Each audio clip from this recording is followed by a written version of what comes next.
The boy's scream cut through the birch-white silence, sharp enough to slice the winter air of Silver Birch Valley in half.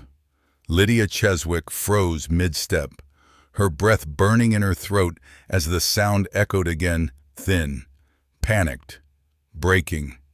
She dropped the bundle of herbs in her hands and ran. Snow and thawing mud splashed up her skirt as she pushed through the trees, chasing the trembling cry as if her life depended on it. When she found him, a small Sioux boy, wedged between two jagged stones, his leg bent at a sickening angle, blood blooming dark against the snow, something inside her cracked open. The world spun, flashing back to the last man she'd tried to save. The explosion, the smoke, the way his hand slipped from hers. But the boy whimpered, reaching for her, and the fear vanished. Lydia dropped to her knees, hands steadying with a certainty she thought she had lost forever. Winter lingered longer in Silver Birch Valley than in any place Lydia had ever known. Even now, at the cusp of early spring, the cold still clung to the white trunks of the birch trees like a second skin. Meltwater trickled down their silvery bark, catching pale threads of morning light. A quiet, solemn beauty blanketed the valley, one that both comforted and haunted her. Lydia Cheswick had been living on the fringes of that beauty for almost a year, tucked away in the small trading outpost of Willow Creek. People there knew her as the polite widow with steady hands and quiet eyes, a woman who used to heal soldiers and railroad workers, but now refused to lay a hand on anyone who bled. They did not know that every time she smelled smoke or heard a crack like breaking timber, her knees trembled. They did not know that the image of her husband, his face ash gray, crushed beneath fallen beams, still woke her in the middle of the night. Lydia herself thought she had forgotten how to save anyone ever again. But the boy she found in the snow changed everything. He clung to her with frantic fingers, his breath sharp with pain. She could feel his fear trembling through her gloves. His small body was wrapped in furs and beads, the kind worn by the Sioux who lived deep in the northern stretch of the valley.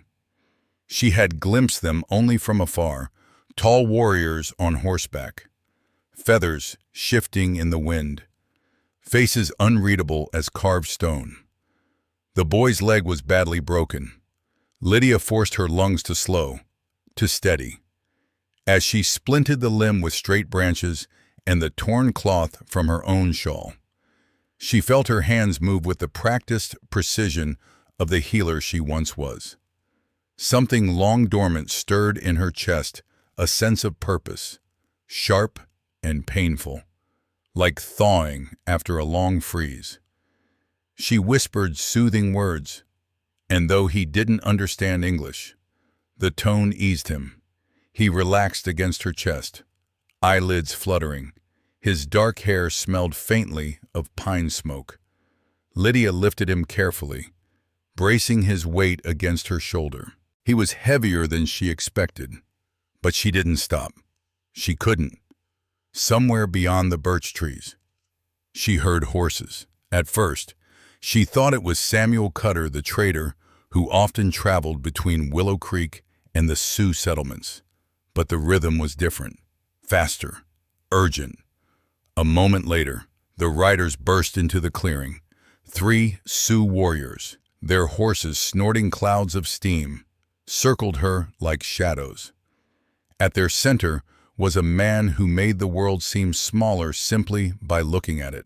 Tall, shoulders broad beneath a cloak of bison fur, braids tied with dark hawk feathers. His face was severe, carved by winters harsher than this one, and his gaze sharp as obsidian locked onto the child in her arms. This was Kethan Black Hawk, leader of the northern band. The boy stirred weakly. "Father," he breathed, voice barely a thread. Lydia's heart twisted. Kethan dismounted in one swift, graceful motion and strode toward her. Snow hissed under his boots. He did not ask who she was. He did not ask why she held Kiwa. His eyes burned with a single, blistering question. "What have you done to my son?" Snow swirled around them as Kethan Black Hawk stopped in front of Lydia, tall enough to block out half the pale sky behind him. His presence was a force rigid shoulders, braids threaded with hawk feathers, a carved jawline that looked as if winter itself had shaped it. But his eyes, they burned with a fear he was fighting desperately to hide. The child in Lydia's arms stirred. "Father," Kiwa breathed, barely a whisper. That single word made Kethan flinch. A warrior behind him muttered something sharp in Sioux. Lydia couldn't understand the words, but she understood the tone: accusation, distrust, danger. Kethan lifted a hand, silencing his men.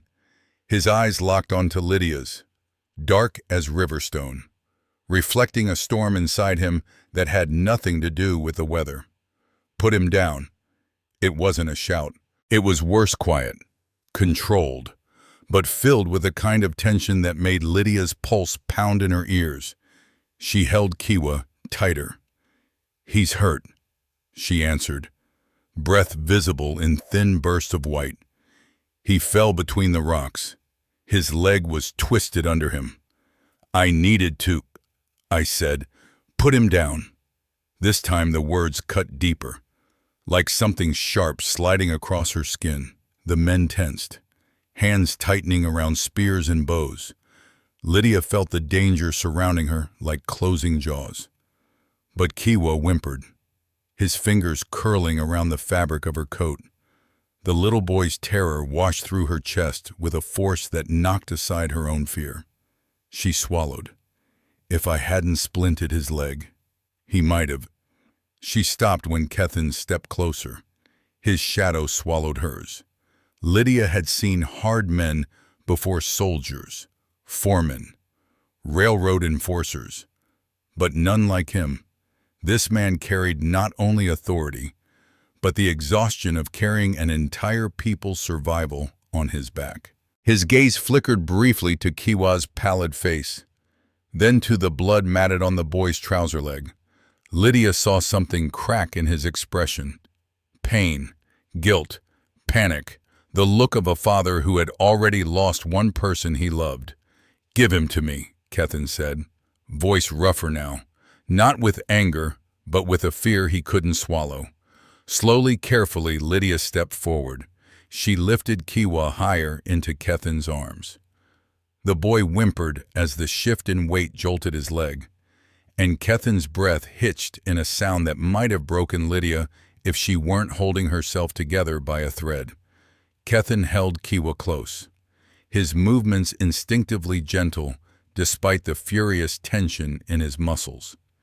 Kiwa clung weakly to his father's braids, but then reached back toward Lydia with trembling fingers, as if afraid she would disappear. "She helped me," Kiwa whispered. That was the moment everything stilled. The wind paused.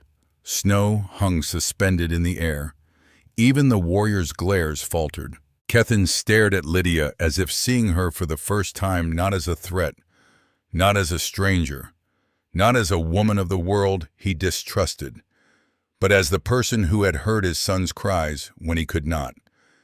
His jaw worked, tension shuddering through him. Lydia couldn't decipher his expression. It was too many emotions layered together: suspicion, gratitude, disbelief, a quiet dread of owing anything to someone like her, someone white. He didn't thank her. Lydia didn't expect him to. But after a long, loaded silence, he said, "He needs the healer of my people." Then, after a pause that seemed torn from him, "And your hands, you will come with us." It wasn't a request. It wasn't quite an order. It was necessity, raw and stripped. Lydia looked at Kiwa, pale and shivering in his father's arms. Then at the ridge of birch trees behind her, the safe direction. The direction back to her quiet life, her quiet grief. She nodded. "I'll help." Kethan turned, the warriors closing in around them like a moving wall. Lydia stepped into their circle, feeling it lock around her. Snow creaked beneath their boots as they began the journey toward the Sioux encampment. She had no idea that with every step she took beside this man, her life would begin to shift. And neither did he. The Sioux encampment rose gradually from the white hush of Silver Birch Valley, revealed piece by piece as Lydia followed Kethan and his warriors through the birch-lined trail. Tipis stood in a half-moon formation beside the river's frozen edge, their smoke holes releasing thin trails that curled like ghosts into the pale sky. Drifts of old snow caught the low sun, turning the entire valley into a field of cold fire. Lydia had seen this place from afar before, but stepping into it surrounded by eyes that followed her every movement was something entirely different. Children peeked out from behind hides. Women paused in their work, gripping baskets or stretching deerskins mid-air.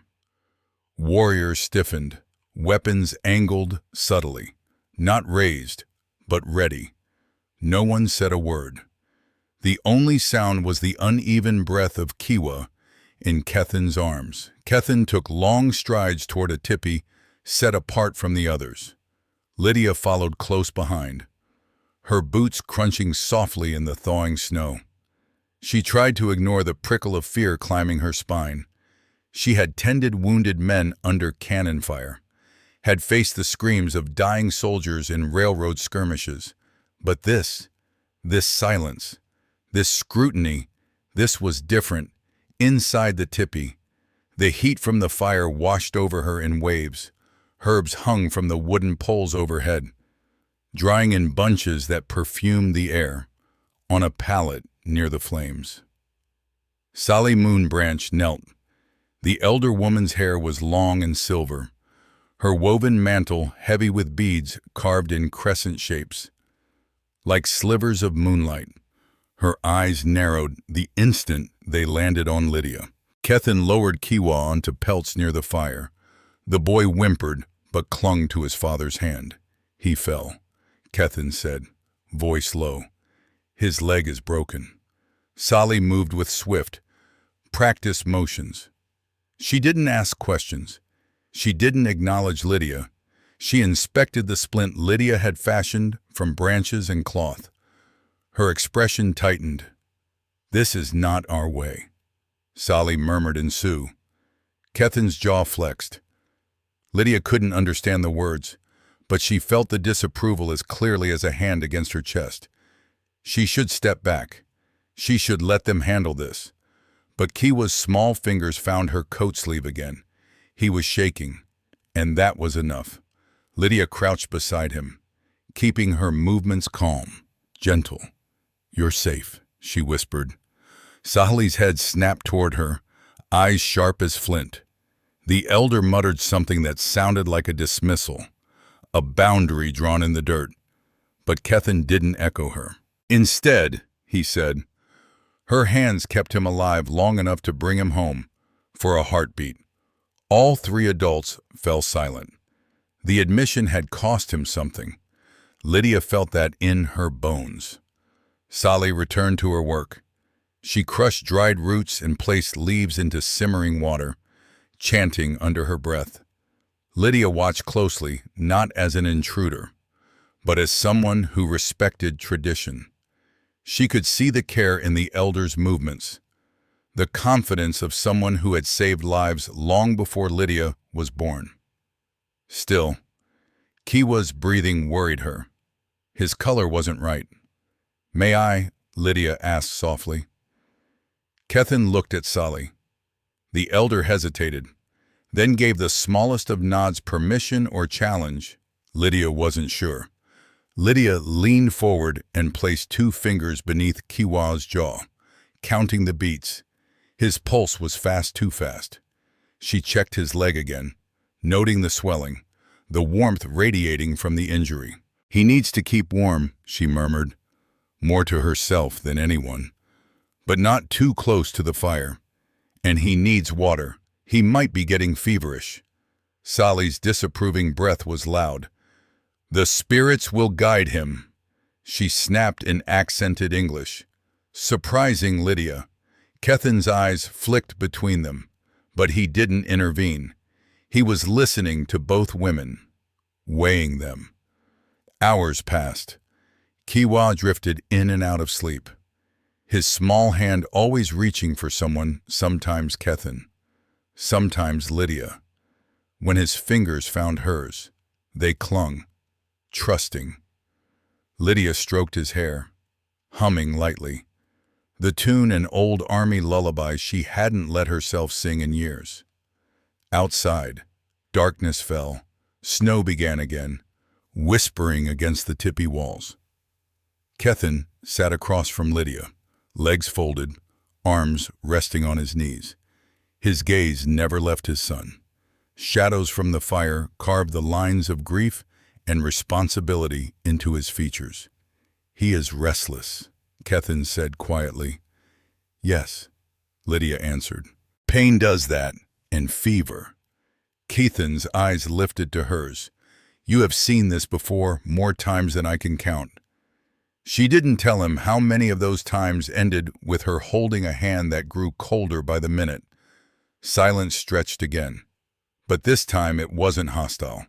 It was something tentative, suspended between them like a fragile thread pulled taut. Kiwa stirred, breathing faster. Lydia reached instinctively for a cloth, dampening it with melted snow near the fire. Without thinking, she pressed it to his brow. Kethan watched the scene closely, too closely, and Lydia almost apologized, until she saw, in his tightened jaw, the same fear she carried within herself, fear of losing the last person who made life bearable. In that moment, without words, she understood him, and he understood her. The teepee door rustled as snow-laden wind slipped inside. Lydia adjusted the pelt around Kiwa's shoulders. Her hand brushed Kethan's as they both moved to steady the boy. Both froze. Heat shot through Lydia's arm, not romantic, not sudden desire, but recognition.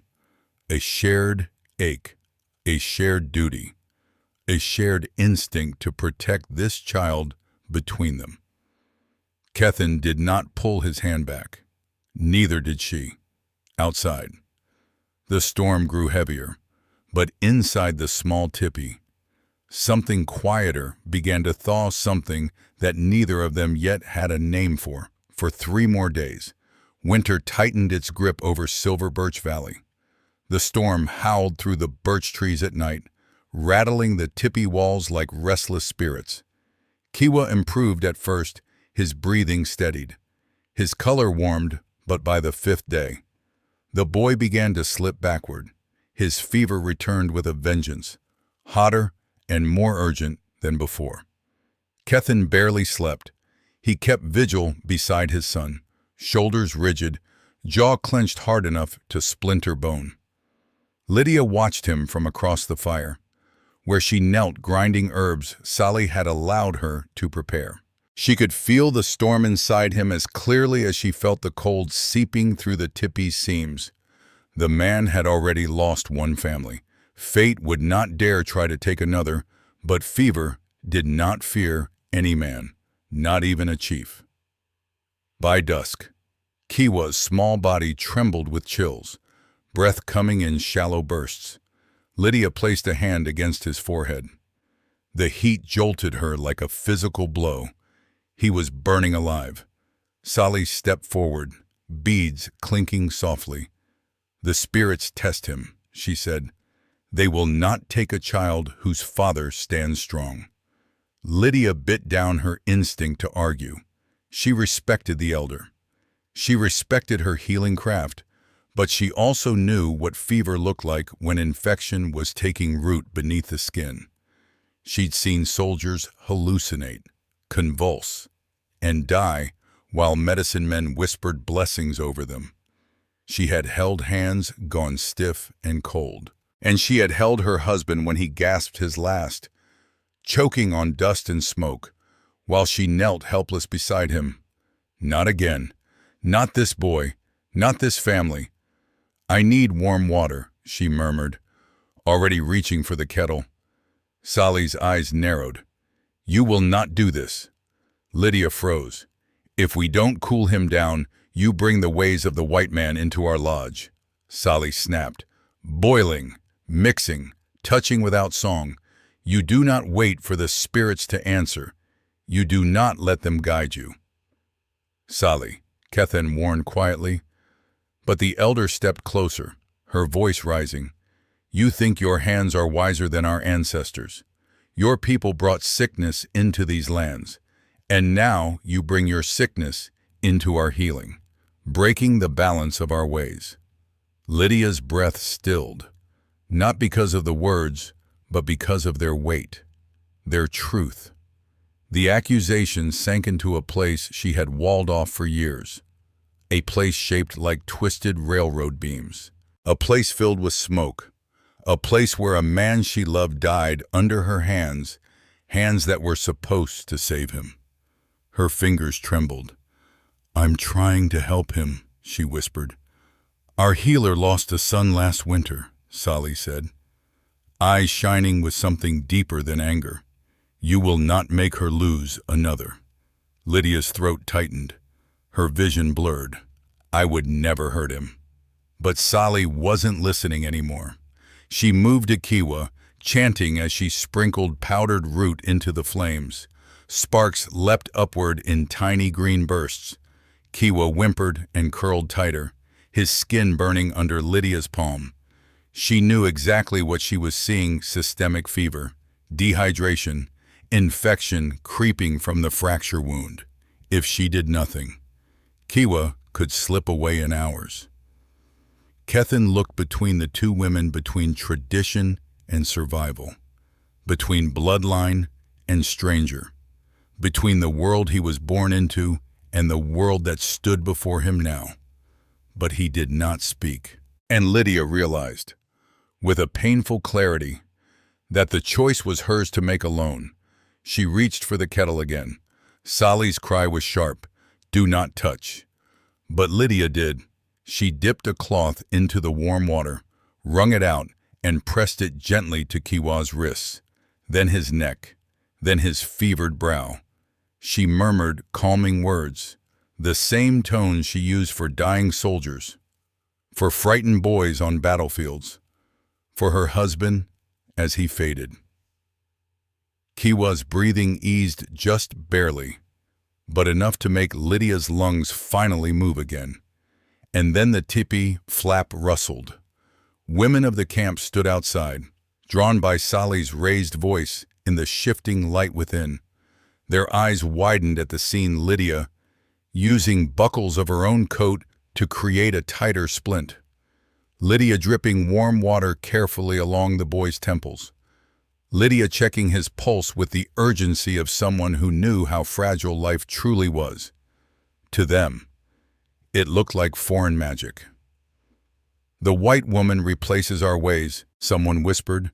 She steals the boy's spirit with her strange medicine. She thinks she knows better.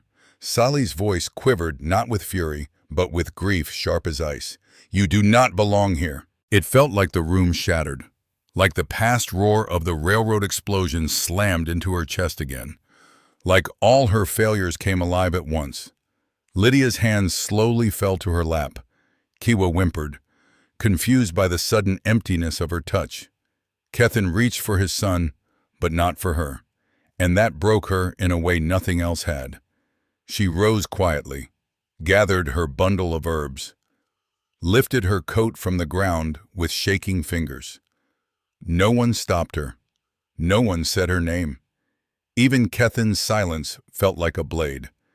She walked out of the tipi into the freezing night, where snow drifted down like the ashes of a world she couldn't seem to save. That night she packed everything she owned: the worn gloves, the small knife Samuel had given her, the half-finished sketches she used to draw when she still believed in beauty. She placed Kiwa's extra cloth wrap, the one he'd fallen asleep on days ago, on top of her bundle without daring to think about what that meant. She did not sleep. Just before dawn, she slipped out of the camp. Her boots sank into the fresh snowfall. Silver Birch Valley was silent, the birch trunks glowing ghost white as the first rim of morning light crept over the horizon. She walked. She didn't look back. Not until she heard the raw, ragged voice behind her, half broken, half furious with fear. "Lydia, stop." She froze. Snow crunched. Heavy footsteps. A shadow fell across her path. Kethan reached her in 3 strides. Breath clouding in the frigid air.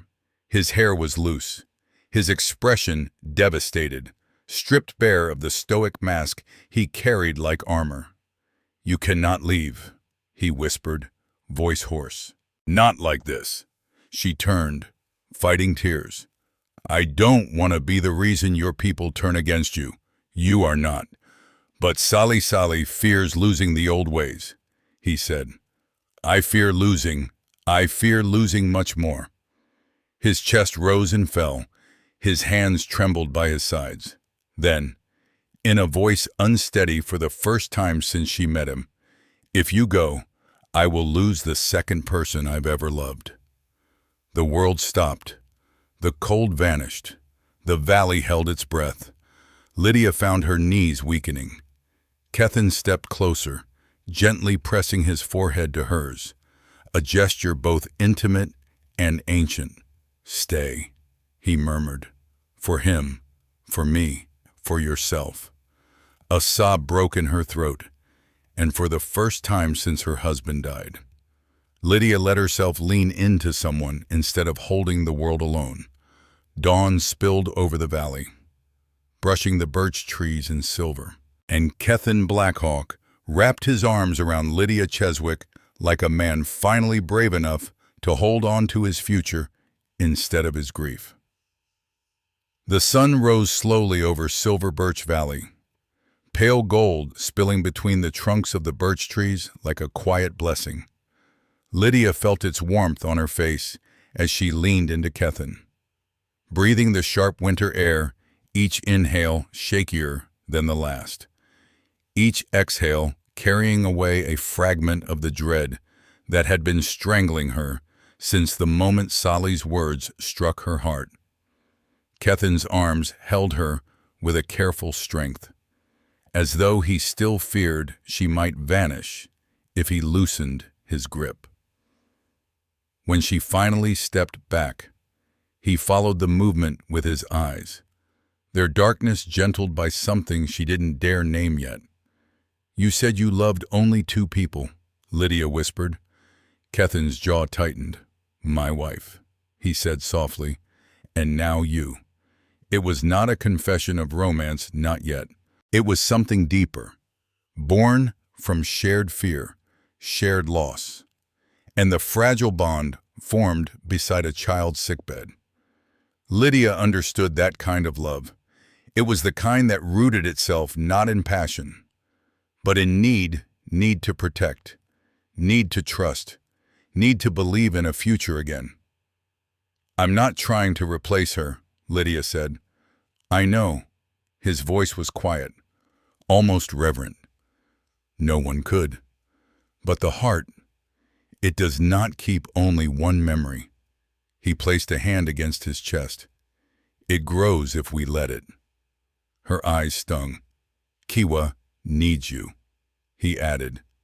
Then, softer, "and so do I." They walked back toward the camp together, footsteps sinking side by side in the fresh snow. For the first time, Lydia didn't feel like she was trespassing on forbidden land. She felt tentatively, cautiously welcome. But the camp was not quiet. A cluster of villagers gathered near Sali's lodge, murmuring anxiously. When Kethan and Lydia approached, the whispers stilled. Sally Moonbranch stepped out, her lined face shadowed by fatigue and something else Lydia couldn't immediately read. Kethan's voice carried the authority of a chief. "Where is my son in here?" Sally answered. Her tone held no resentment now, only gravity. "He sleeps. The fever fights him, but he fights harder." Lydia exhaled shakily. Sally's gaze flicked to her.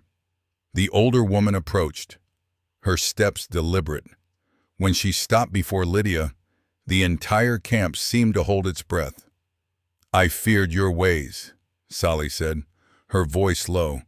"I feared losing the teachings passed from mother to daughter, long before your people came." She paused, eyes filled with a vulnerable honesty Lydia had not expected. Fear makes a sharp tongue. Lydia swallowed.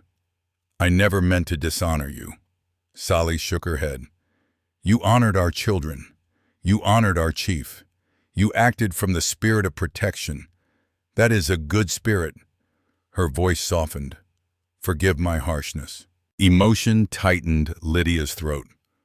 "Only if you forgive mine." Sally's lips curved into the faintest smile.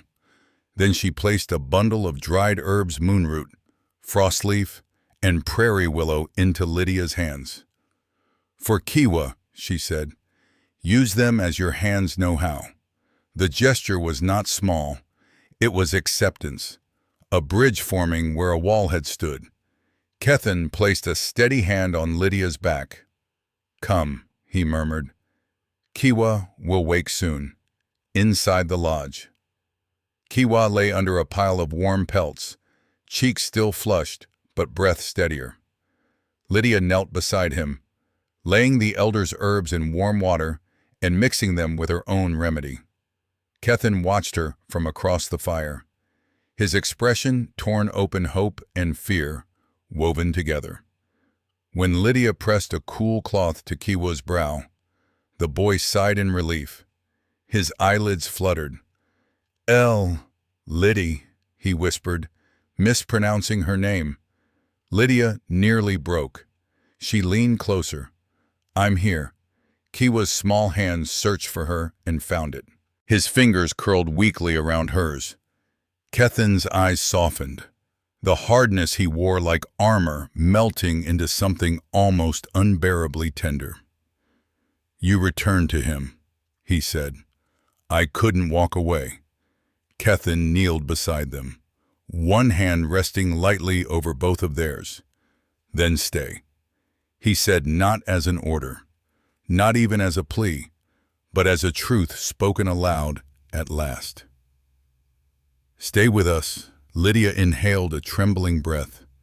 Kiwa squeezed her fingers, and somewhere deep in her chest beneath the scars, beneath the rubble, something new and warm began to grow.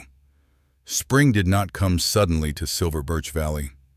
It arrived the way healing always did, slowly, shyly, like a creature afraid to step into the open. The snows melted inch by inch. The river cracked and sighed as its ice loosened. Pale buds swelled along the branches of the birch trees, casting faint hints of green across their silver-white trunks. Kiwa was the first to greet the season. Within a week, he could sit up without tiring.